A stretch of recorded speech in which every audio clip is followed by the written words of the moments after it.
Bismillahirrahmanirrahim. Assalamualaikum warahmatullahi wabarakatuh. Ahlan anak-anak ibu yang sedang PKL, semoga semuanya dalam keadaan sehat walafiat. Jaga diri kalian baik-baik ya. Di sini ibu akan menjelaskan PPT yang kemarin. Materinya yaitu periodisasi perjuangan Muhammadiyah pada periode awal. Periodisasi ini merupakan alasan kenapa sih Muhammadiyah itu berdiri. Pasti sesuatu terjadi, ini ada alasannya. Nah itu kenapanya itu masuk ke dalam materi ini. Kita lanjut slide berikutnya ya. Nah ini latar belakang berdirinya Muhammadiyah. Latar belakang kenapa Kiai Haji Ahmad Dahlan itu mendirikan Muhammadiyah. Pertama, faktor internal. Ada syirik, taklid, TBC ya. Jadi kalau dalam istilah Muhammadiyah, TBC itu singkatan dari tahayul, bid'ah, dan kurafat. Beda dengan TBC penyakit atau dalam istilah dalam kesehatan. Nah kalau dalam Muhammadiyah ini, istilah TBC itu adalah tahayul, bid'ah, dan kurafat. Nah syirik itu apa? Syirik adalah menduakan Allah. Jadi kita itu percaya atau berdoa kepada selain Allah. Misal kita berziarah ke makam para wali, tapi niatnya itu beda, bukan untuk mendoakan makam walinya gitu, tapi kita berdoa meminta sesuatu yang lain. Nah itu bisa jadi syirik ya.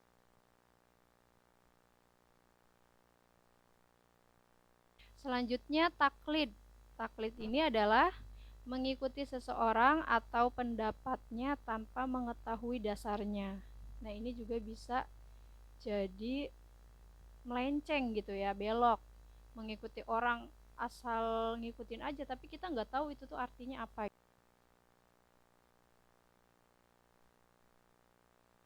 Selanjutnya kita masuk ke singkatan TBC ini. Tahayul yang pertama ya. Artinya mengaitkan kejadian yang dianggap aneh dengan sesuatu dan hal itu tidak ada dalam ajaran Islam.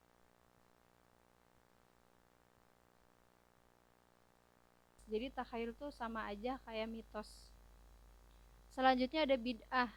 Artinya mengada-ngada atau membuat ajaran baru. Nah, ajaran baru yang belum pernah ada di dalam aturan Islam gitu. Nggak ada, misal sholat, nggak ada di tuntunan sholatnya, nggak ada dalil yang kuat, ada tambahan-tambahan gerakan. Yang terakhir ada kurafat, artinya legenda atau dongeng tentang alam atau makhluk goib. Jadi kurafat ini mirip-mirip sama tahayul, tapi kurafat lebih ke alatnya, alat-alat goib gitu. Misalnya seperti batu akik, terus jadi hal-hal atau ada alatnya, alat goibnya yang kita tuh percaya pada barang tersebut, pada alat tersebut gitu.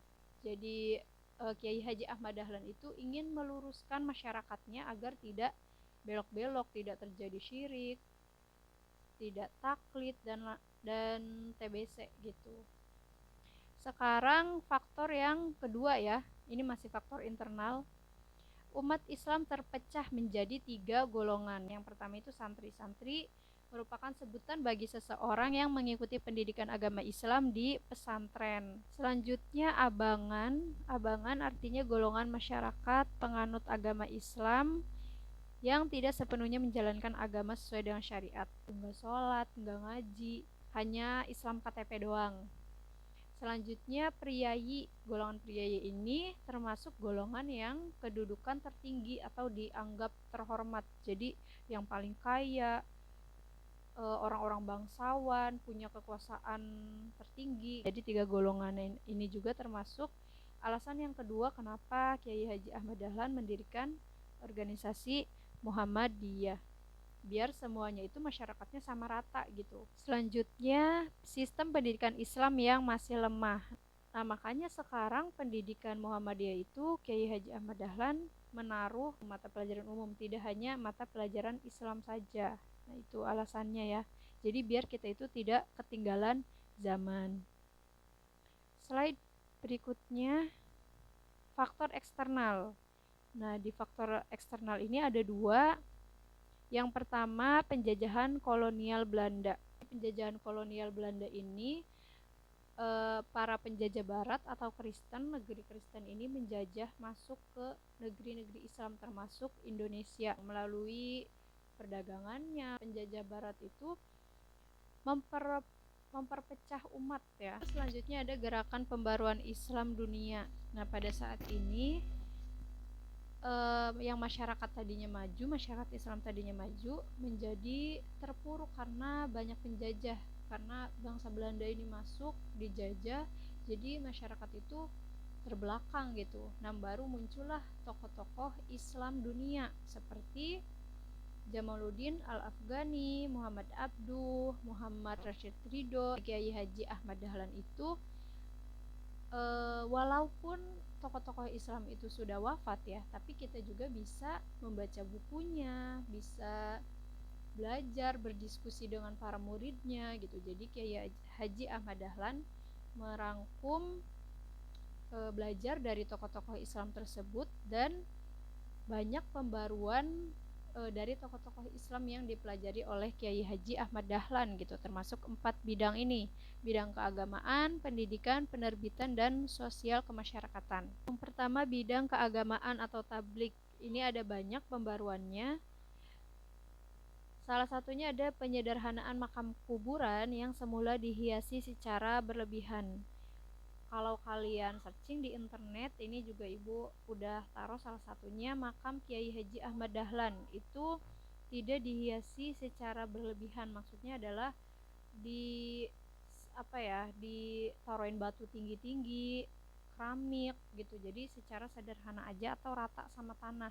Selanjutnya, menghilangkan kebiasaan ziarah ke makam para wali. Nah, di Muhammadiyah itu bukannya nggak boleh, tapi memang tidak ada kebiasaan ziarah ke makam para wali karena yang ditakutkan terjadi syirik dan lain-lain.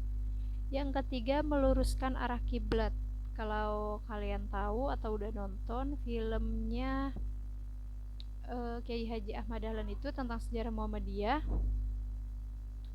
itu ada cerita tentang meluruskan arah kiblat memang. Jadi pertama kali yang meluruskan arah kiblat itu adalah Kiai Haji Ahmad Dahlan. Selanjutnya, merintis penyelenggaraan sholat hari raya di tanah lapang. Jadi sebelumnya sholat itu hanya boleh di masjid, tapi Kiai Haji Ahmad Dahlan juga yang mengawali sholat hari raya ya, seperti Idul Fitri, Idul Adha, itu boleh di tanah lapang.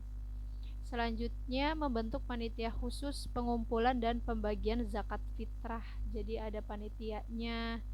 Kalau Muhammadiyah namanya lazismu ya, bertugas untuk zakat, sodakoh, seperti itu.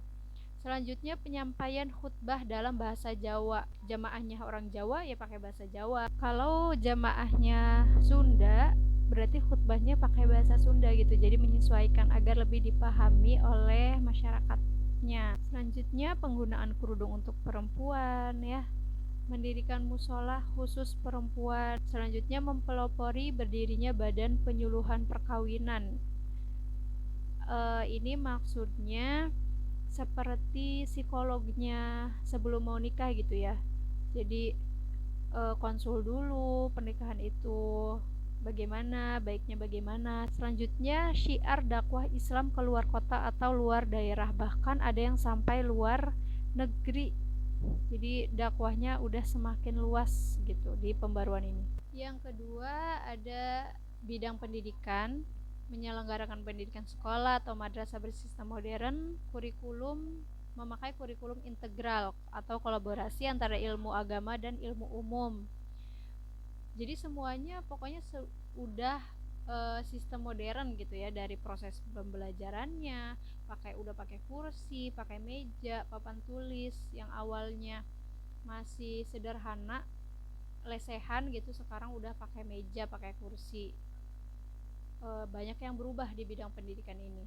Yang ketiga, bidang penerbitan atau kepustakaan, yang awalnya menyebarkan ajaran Islam itu melalui buku-buku, tapi sekarang sudah melalui media. lebih modern lagi. Keempat ya, bidang sosial kemasyarakatan. Yang pertama ada semangat teologi Al-Maun. Jadi Muhammadiyah menyebarkan teologi Al-Maun ini kepada para muridnya.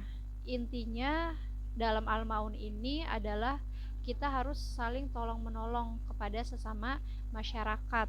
Nah, di dalam teologi Al-Maun ini ada bagian penolong haji atau organisasinya dalam Muhammadiyah itu namanya KBIH Aisyah. Ini adalah penolong haji ya, petugas haji, penolong haji untuk jamaah-jamaah yang sedang kesulitan gitu dalam perjalanan haji. Selanjutnya ada klinik ya. Nah, maksudnya ini yang di bawahnya bagian organisasi klinik namanya PKU Muhammadiyah atau penolong petugas kesehatan di Muhammadiyah namanya PKU gitu.